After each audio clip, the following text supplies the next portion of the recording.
नमस्ते दोस्तों, आज हम बात करेंगे 2024 के बजट की। जी हां, वही बजट जिसने खूब हलचल मचा रखी है।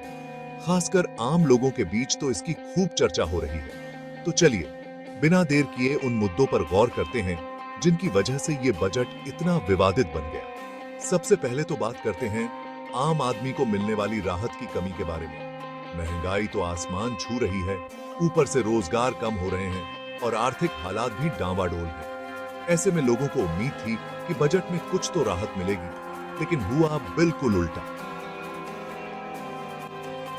हर ट्रांजैक्शन पर टैक्स थोपकर आम लोगों की जेब पर और बोझ डाल दिया गया। अब बात करते हैं इस ट्रांजैक्शन टैक्स की। यही इस बजट का सबसे विवादित हिस्सा है। कई लोगों का कहना है कि ये टैक्स सबसे ज्यादा मिडिल और लोअर इनकम ग्रुप्स को प्रभावित करेगा। जो लोग पहले से ही महंगाई से जूझ रहे हैं, उनके लिए ये टैक्स और मुसीबतें खड़ी कर रहा है। सरकार ने तो समावेशी और सहयोगी अर्थव्यवस्था बनाने का वादा किया था, लेकिन ये टैक्स तो उस वादे के एकदम खिलाफ जाता है। इसके अलावा इस बजट में साफ तौर पर क्षेत्रीय असमानता भी दिखती है। सिर्फ 2 राज्यों को ही इसका फायदा पहुंचाया गया है, और वो भी वो राज्य जिनका राजनीतिक समर्थन सत्ता के लिए अहम है।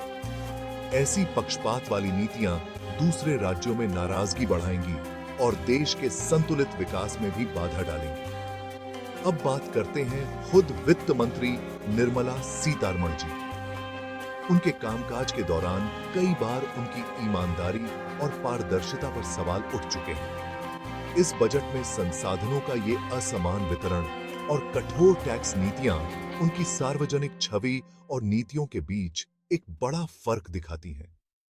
और तो और, खुद निर्मला सीतारमण जी के पति ने प्रधानमंत्री की आलोचना की है। ये अंदरूनी मतभेद उनकी विश्वसनीयता को और भी कमजोर करता है और सवाल खड़े करता है कि क्या वो वाकई उन सिद्धांतों को मानती हैं जिनकी वो बात करती हैं।